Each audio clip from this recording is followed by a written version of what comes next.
C'est le dernier rendez-vous comptant pour la revue de presse, déjà en position pour nous aider à scruter ensemble ce qui fait l'effet majeur, marquant l'actualité vue par nos confrères. Landry Salanon. Salanon, bonjour. Bonjour, Joël Etanji. Alors, pour ce vendredi, qu'y a-t-il de neuf? Le 14 février, j'imagine. Oui, 14 février, évidemment, vous le savez, fête de la Saint-Valentin, des amoureux. Matin Libre revient sur des témoignages foudroyants. Vous les découvrirez dans un instant d'une jeune femme qui avoue: il n'est jamais là, dit-elle, il me fait l'amour une seule fois l'an. On y reviendra dans un instant, Joël Etanji, parlant de ces drames ou de ces douleurs que subissent quand même les femmes au foyer du fait de l'absence de leur mari à la maison.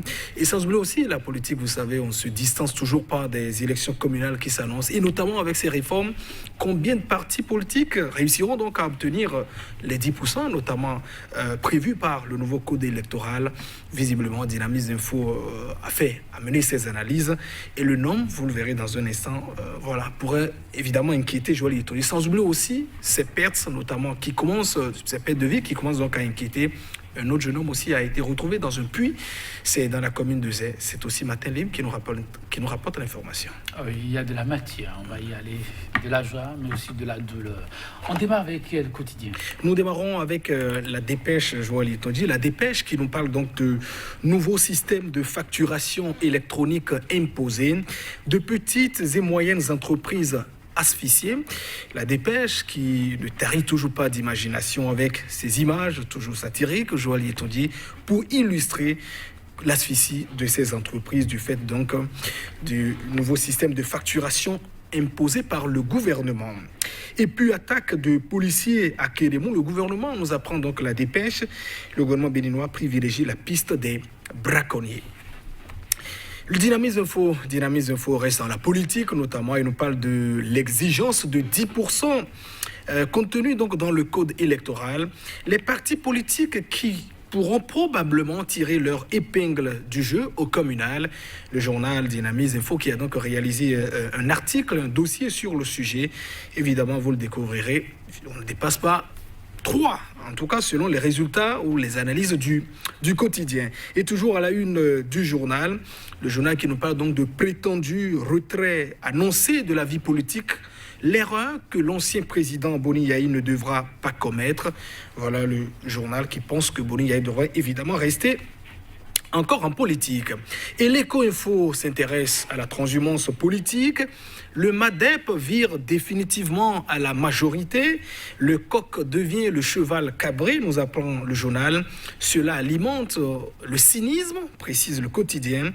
Sefoufa Bohon et Kousonda Djibane renient leurs convictions d'hier et donnent donc ainsi l'impression qu'il n'y a point de salut en dehors d'une proximité avec le pouvoir. Que c'est dommage, conclut donc le quotidien qui ajoute par ailleurs: expérience tabée face donc à la presse, le MPL ira aux élections communales pour éviter la politique de la chaise vide. Il a donc invité la jeunesse à la mobilisation pour une large victoire au soir du 17 mai prochain. Le Nouvel Observateur revient donc sur ses analyses et ses propos de ces différents acteurs politiques. Non-participation de restaurer l'espoir au communal. Différence de lecture entre RE et Alain Oronla, le quotidien qui nous propose les images du ministre, porte-parole du gouvernement, Alain Oronla, et également celle de Candide Azanaï, qui est le patron du parti Restaurer l'espoir. Et pendant ce temps, l'Audace Info s'intéresse donc à Sébastien Germain à Javon. Seul, avec la volonté divine, le président d'honneur de l'USL a donc résisté aux coups qui lui ont été donc portés, également à sa personne. Ajavon refuse, précise le quotidien, des jeux politiques suicidaires. C'est évidemment la conviction de l'Audace Info ce matin qui nous propose ces nombreuses images du président d'honneur de l'USL. Et Point Média qui s'intéresse à cette conférence nationale des forces vives de la nation. On boucle les 30 années, cette année, Joël Etanji, 30 ans après, nous dit le quotidien. Que reste-t-il du modèle démocratique béninois? Grosse interrogation. La une du quotidien, une préoccupation au centre des débats à Paris le 9 février dernier. Voilà, les membres de la résistance de la diaspora s'étaient donc réunis pour se prononcer notamment sur les acquis de la conférence nationale 30 années après. Et Dabaro, le quotidien Dabaro, qui nous parle de l'entrepreneuriat agricole des jeunes au Bénin, la solution, croit ça va le journal, à l'insécurité alimentaire et au chômage, c'est évidemment l'entrepreneuriat agricole.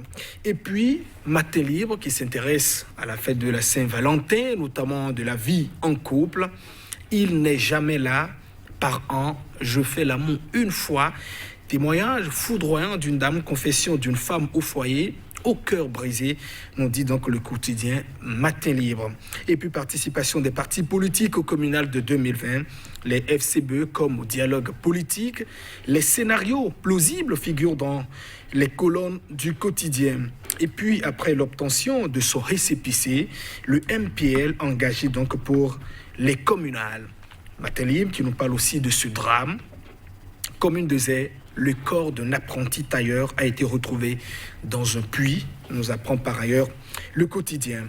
Et puis nous finissons avec Info Plus qui nous parle du 14 février, 24 heures diffusion de débauche, croit le journal, quand les commerçants contribuent au désordre. Voilà donc l'article que rappelle ou bien que propose le quotidien, que nous revient également sur ce souvenir de décès, un souvenir Zoulé Sangaré. Beaucoup ont peut-être oublié hier, il y a 7 ans, qu'elle a donc quitté la vie. Elle était donc décédée. Voilà, 7 années d'anniversaire de son décès. Nous ne l'oublions pas, Joël Itonji.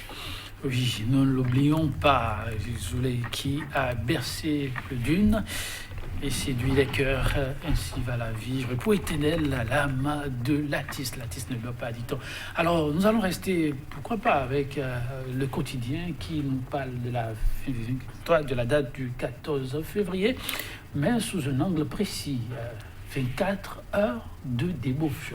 Oui, 24 heures, voilà, diffusion de débauche, quoi, ça va donc le quotidien, quand les commerçants contribuent donc au désordre. Vous le savez, Joël, 14 février, on ne va pas revenir totalement sur l'historique de cette fête, en tout cas dans la progression qu'on assimile désormais à la fête des amoureux. Voilà, un moment quand même conçu pour des amoureux de se partager voilà, quelques moments, que ce soit de plaisir notamment. On a vu de plus en plus ce côté également, j'allais dire, mercantile de cette fête, notamment le fait du business, du commerce, de petits cadeaux que l'on offre.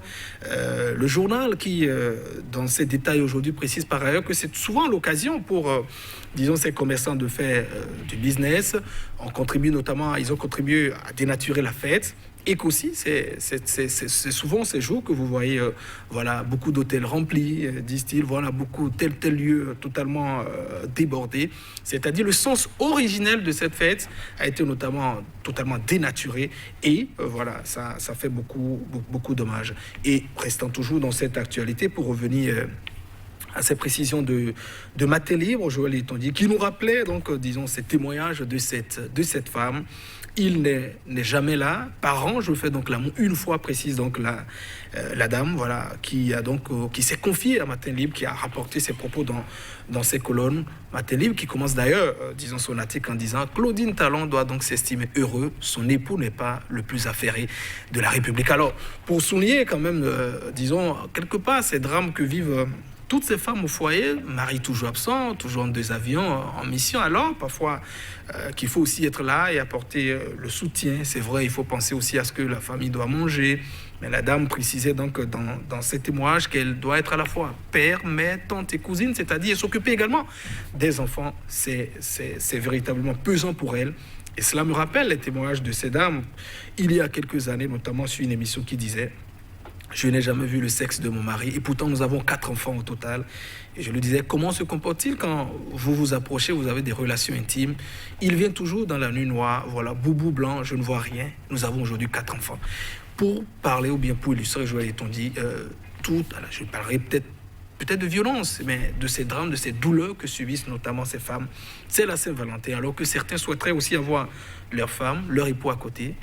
Tout le monde n'aura pas la même chance, Joël Itonji. Tout le monde n'aura pas la même chance. Donc, en tout cas, ça reste un jour de bilan, de points à chacun, de voir quelle est sa partition pour que ce soit plutôt un instant de joie, de ferveur. En tout cas, on le souhaite pour tous, pas de débauche, s'il vous plaît. Alors, nous allons, pour le temps qui nous reste, faire un peu de politique. À votre choix, vous partagez quoi avec nous? Oui, c'est Dynamisme Info qui s'introduit déjà dans l'exigence des 10% précisée par le code électoral. Vous le savez, c'est une nouveauté. Ce n'était pas le cas par le passé pour les élections communales. D'abord, vous avez l'obligation d'avoir des candidats dans les 546 arrondissements. Et pour être éligible au partage d'abord des sièges, des conseillers, c'est qu'il faut, votre parti doit pouvoir avoir d'abord 10% du suffrage exprimé. Et le journal, visiblement, qui nous dit, voyant les deux blocs, les deux co-épouses du chef de l'État, voilà les deux blocs qui soutiennent ses actions, le BR et puis l'Union progressiste, on prétend sans doute, on suppose visiblement qu'ils auront les 10%. Il n'y a pas cela. Le parti que voit donc Dynamisme Info, c'est que si l'FCBE était évidemment bien organisé, ce serait évidemment le troisième parti, en tout cas, vu son envergure, qui pourrait donc aussi être éligible au partage des sièges. C'est pour simplement, comment dit-on, ressortir, j'allais dire, le nombre de partis beaucoup plus restreint qui seraient donc éligibles, qui pourraient donc être appelés au banquet, un peu pour désigner, pour dire, voilà les sièges qui sont donc en compétition, voilà les partis qui pourront donc le faire. Autrement dit, voilà, réforme c'est du système partisan, moins de partis, et le journal de s'interroger, est-ce que véritablement, disons, cette manière de faire voudra véritablement refléter, disons, le système qui est donc, la réforme du système partisan qui est donc enclenchée. N'oubliez pas, la Constitution prévoit toujours le multipartisme, pas forcément le fait, même si l'idée est d'éviter l'émiettement, c'est de ne pas obliger forcément les gens à ne pas siéger Joël Laitonji. Merci à vous, Landry. Le temps est parti. Mesdames, Messieurs, on va s'en arrêter là. On se donne rendez-vous lundi.